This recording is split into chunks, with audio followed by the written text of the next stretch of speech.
So we've covered cost, we've covered performance.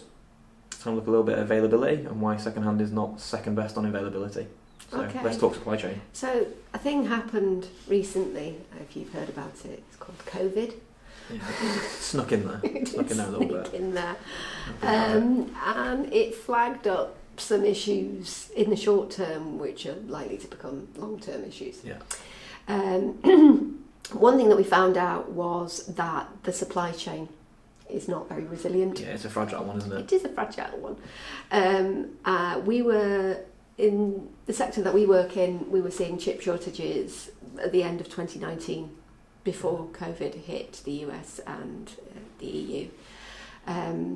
Those have gone on and on and on and affected more and more sectors. Yeah, we've got major car manufacturers shut down now because they can't, build even cars. Still. Yeah, even still. I think it was Toyota, they had chips in reserve, they now run out of reserves. Yeah. We can't get this new equipment. And that's a problem for car manufacturer, it's a problem for kids trying to access online education if they get sent home because they've been quarantined. It's a problem for entire remote workforces, you can't get equipment to actually access remote workforces. It's a problem for people who are self-isolating and can't get hold of their bank, or they can't order shopping because they don't have the equipment. We saw a massive upsurge in demand in secondary equipment during all lockdowns. In the first lockdown, we saw an 85% increase in new customers coming to us. We also gave what we could to people who needed the equipment just because, but that's a different issue.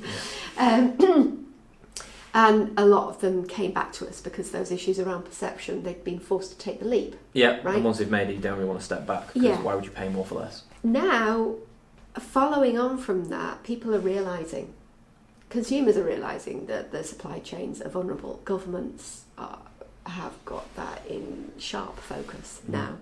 And part of that's because of the complexity of the supply chain, right? It's partly because of the complexity of supply chain. It's also because things are more fragile than we think. I mean, look what happened with the PPE.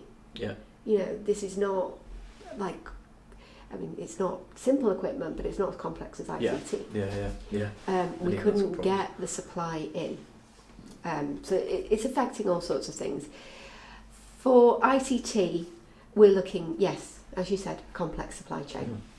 A lot of the materials themselves are mined in the developing world. They're shipped generally to the Far East to create the components and subsystems.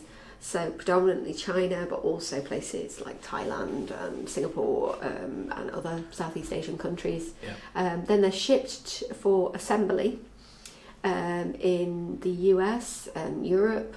And then there are other bits and pieces like packaging that come in, and then they're shipped to secondary users, and then it's all shipped in reverse pretty much at end of life.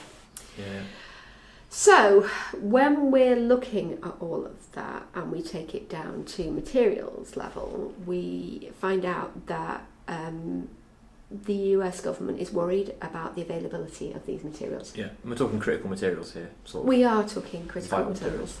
Yeah. That are necessary for all sorts of industries. And the US has created a list of 35 of them. Okay.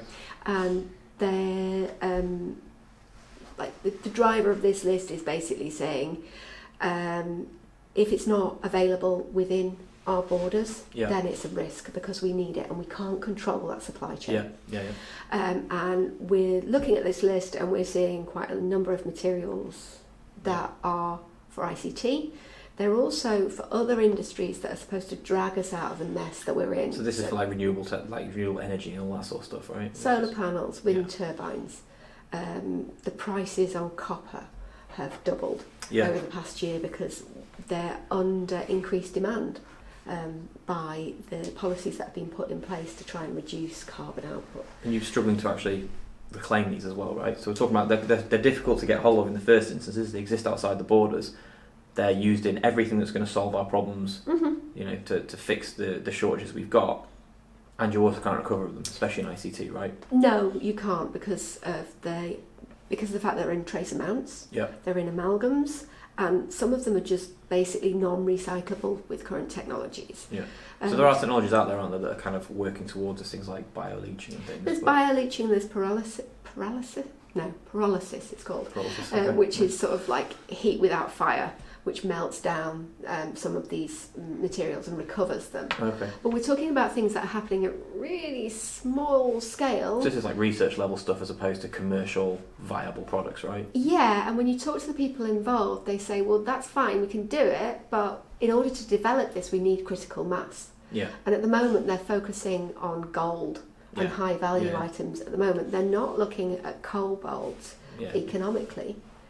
They're not looking at the other stuff that you like, which is on this list. They're not looking at antimony. They're not looking at... I'm going to throw out tantalum because it's my favourite. Tantalum's Rich's favourite. Can't make a mobile phone without tantalum. It's a fact. It's a fact. But there is, like you said, you're looking at the materials, lithium, tungsten, aluminium, all of these things are used in so many materials, but they all exist in ICT and they're unrecoverable. Yeah. So just building more things using these isn't going to work. So we've got to look about where this is coming from, where we've got the raw materials to build this stuff. So we've got the same. We're saying it's outside the US, which is a problem for the US government, and we're in also the saying EU. it's outside the EU as well, right? We're saying it's outside the EU, so the EU have their own list of 30 critical raw materials, which have been identified as in politically unstable supply, but also in low supply. Right. So this table is from the British Geological Survey risk list from quite a while ago. Yeah, so it's worse now. Yeah, it'll be worse now because we've had increased production of wind turbine solar. We've had an increased focus on that, so I guess the figures will have changed slightly. But what they're basically saying is that this stuff is not in the ground either. Yeah. There's fragility in the supply chain, but there's also limited amounts. Yeah, not enough. Yeah. Unless we go to the seabed and start drilling in there, which I'm all for actually. Yeah, Who needs marine life? That and asteroids, that's the way to go. Yeah. Seems viable. So you've put together a little a global risk rating where these two things kind of for fun. Yeah, because we like to see a balance. This has not been peer reviewed by the IEEE. Just pointing out that is it's something probably not even spell checked, to be honest. No, it hasn't. I just made it on my laptop. And then showed you because it's pretty and it's got a lot of red in it. I like it. It's got loads of red. And you put tantalum on there for me, which was appreciated. We're looking at the critical raw materials, or rare materials in servers here. We've made a little list of them, and we're seeing that there is high risk. Yeah. Across the entire Western world at this point in time. Yeah. Yeah, and we've just looked at servers because that's what we know. Yeah. So if we pulled that out to PCs, laptops, phones, we probably have other materials in there. Much, much larger. Yeah, in greater amounts. Okay.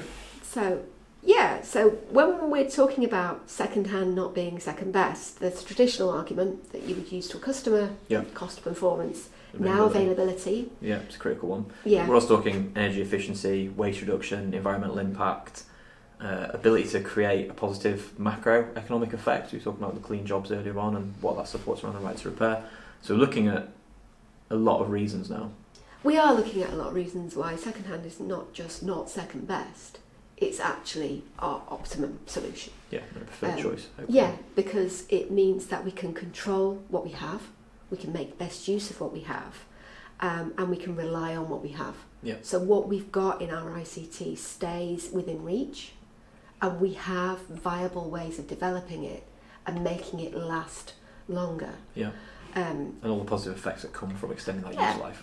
Yeah, and then, in an ideal world, we reuse as much as possible. That gives our recyclers, that we mentioned before, time to develop these at commercial scale. It gives us time to develop a fully functioning circular economy where we are recovering materials, where we've got the designers looking at alternatives that can be recovered, because we're not just talking about component parts being recovered, we're also talking about the materials that have been created. Yeah. So can we give our designers time to figure out what will work on those materials and be broken down? Yeah. And what the crossover is between those two. Very good. So we're going to answer some questions now, if you've got any. Fire them straight over and we'll answer the best of our knowledge, I guess. Thanks for your time today. Thank you very much. Thank you very much.